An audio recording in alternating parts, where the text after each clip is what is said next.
I'm back to another album review. Today's review is on The Sound of Madness by Shinedown. This is the third studio album by Shinedown. I need to mention that the band had a different lineup this time around. Brent Smith and Barry Kirsch stayed in the band, but we also have Eric Bass on bass, Nick Perry on lead guitar, and Zach Myers on rhythm guitar. Jamie Mahobrick was on keyboards in the studio. Nowadays, he's a touring keyboardist for My Chemical Romance. The album also had additional guitar from Dave Bassett and Tim Pierce. The album was produced by Rob Cavallo, mixed by Tom Lord-Alge, and engineered by Doug McKean. These three guys have also done fantastic work with MCR, so you know damn well we're in for something special. Also, the album was mastered by Ted Jensen at Sterling Sound. The Pro Tools engineer was Lars Fox, and the assistant engineers were Keith Armstrong and Nick Carpin. The album was released on June 24th, 2008 on Atlantic Records. The Deluxe edition that you see here was released 2 years later. And now let's talk about the songs. The intro to this album is Devour, which was released as a single on May 5th, 2008. Brent Smith stated that the song is about his distaste towards then U.S. President George W. Bush, in addition to criticizing the war in Iraq. On a side note, this was the very first Shinedown song I ever heard, and it's featured in the very beginning of Final Destination 4. It's quite appropriate given the lyric, "It's your final hour." A music video was made, and there's a link in the description. The song is fucking awesome, and we're only getting started. The next track is Sound of Madness, which was released as a single on February 23rd, 2009. The song is the title track minus the word "the" in the title. This is by far the heaviest song on the album. It even received a music video, and there's a link in the description. After that is Second Chance, which was released as a single on September 9th, 2008. This is known for being one of the most popular songs from Shinedown, and they almost always play it during live shows. The music video was made, there's a link in the description. Now, next up is Cry for Help. This seems to be one of the lesser known songs from Shinedown.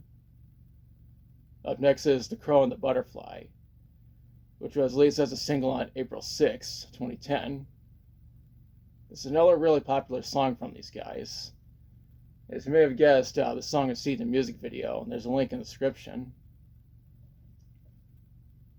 That's followed up by If You Only Knew, which was released as a single on August 31st, 2009. Brent said that this song is about his fiancée at the time, as well as their son. Unsurprisingly, the song is seen in the music video, and there's a link in the description. We followed up with Sin with a Grin. I feel like this is one of the more underrated songs from this album. The following track is What a Shame. This song is about the death of Brent's uncle and how he and his cousin Olivia dealt with it. The track after that is Cyanide Sweet Tooth Suicide. I feel like this is one of the most memorable songs from this album. The second to last track on the regular version of this album is Breaking Inside. The song even features Bobby Huff on keyboards and additional guitar. It also has additional guitar from Dale Oliver. The finale of the regular version of the album is Call Me. I need to mention that this is not a cover of the song by Blondie. However, this song does feature producer Rob Cavallo on piano. Since this is the deluxe version, there are some bonus tracks included, the first of which is Energy. It's just that the vinyl reissue has the title changed to The Energy. The track that comes next is Son of Sam. It's another one of Shinedown's lesser known songs. The track that follows is I Own You. The song is also on the vinyl reissue. What comes next is Junkies for Fame. I think this is about when Brent Smith and Jason Todd were doing drugs and alcohol prior to the making of this album. What comes after that is Second Chance, acoustic version. This is an acoustic version of Second Chance, in case that wasn't obvious enough. What's next is The Crow and the Butterfly, Pull Mix. Eric Bass was responsible for mixing this track. What follows is Her Name is Alice. The song is made for the soundtrack for the 2010 remake of Alice in Wonderland. Granted, I haven't seen that version. The second to last track is Diamond Eyes, Boom Lay, Boom, which was released as a single on June 15th, 2010. There is a music video that got made, and there's a link in the description. The video features clips from The Expendables, despite not being featured in the theatrical version of the movie. It did make it to the director's cut. Granted, I've never actually seen The Expendables or its sequels. The finale of this album is Breaking Inside. As an added bonus, the song features additional vocals from Lizzie Hale, and she's pretty cool. Now, the deluxe version of this album also has a DVD with some extra stuff. This includes a lyric video for Devour. It also has the music videos for Devour, Second Chance, Sound of Madness, If You Only Knew, The Crow and the Butterfly, and What a Shame. It also has footage from when the band played the following songs in Atlanta: Save Me, Devour, Call Me, Second Chance, and Sound of Madness. The last thing on the DVD is Interview from LA. When researching this album, I read that it peaked at number 8 on the Billboard 200 and number 3 on the US Top Rock Albums. It was also certified 2 times platinum in America and Canada, and gold in the UK. The album mostly received positive reviews from critics. The only exception was AllMusic, because those fucking hipsters thought it was mediocre.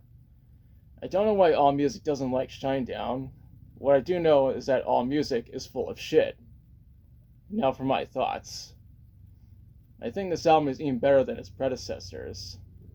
I think switching gears to work with producer Rob Cavallo was a smart decision, because Rob is one of my all-time favorite music producers. I honestly don't mind the lineup of the band changing, because I really like their music regardless. And I think this is the best album they've ever made. Overall, I highly recommend this album, especially the 2010 deluxe version. Now it's the part where I question you. Have you listened to The Sound of Madness? If so, what do you think about it? What's your favorite song from it? Now, if you have this album, which version do you have? What are your thoughts on the lineup of the band changing? Do you think it was a good idea for these guys to work with Rob Cavallo? And let me know in the comments. If you liked the video, be sure to like, share, and subscribe. Be sure to press the notification bell to be notified of future videos. Thanks for watching, and I'll be back soon with another review.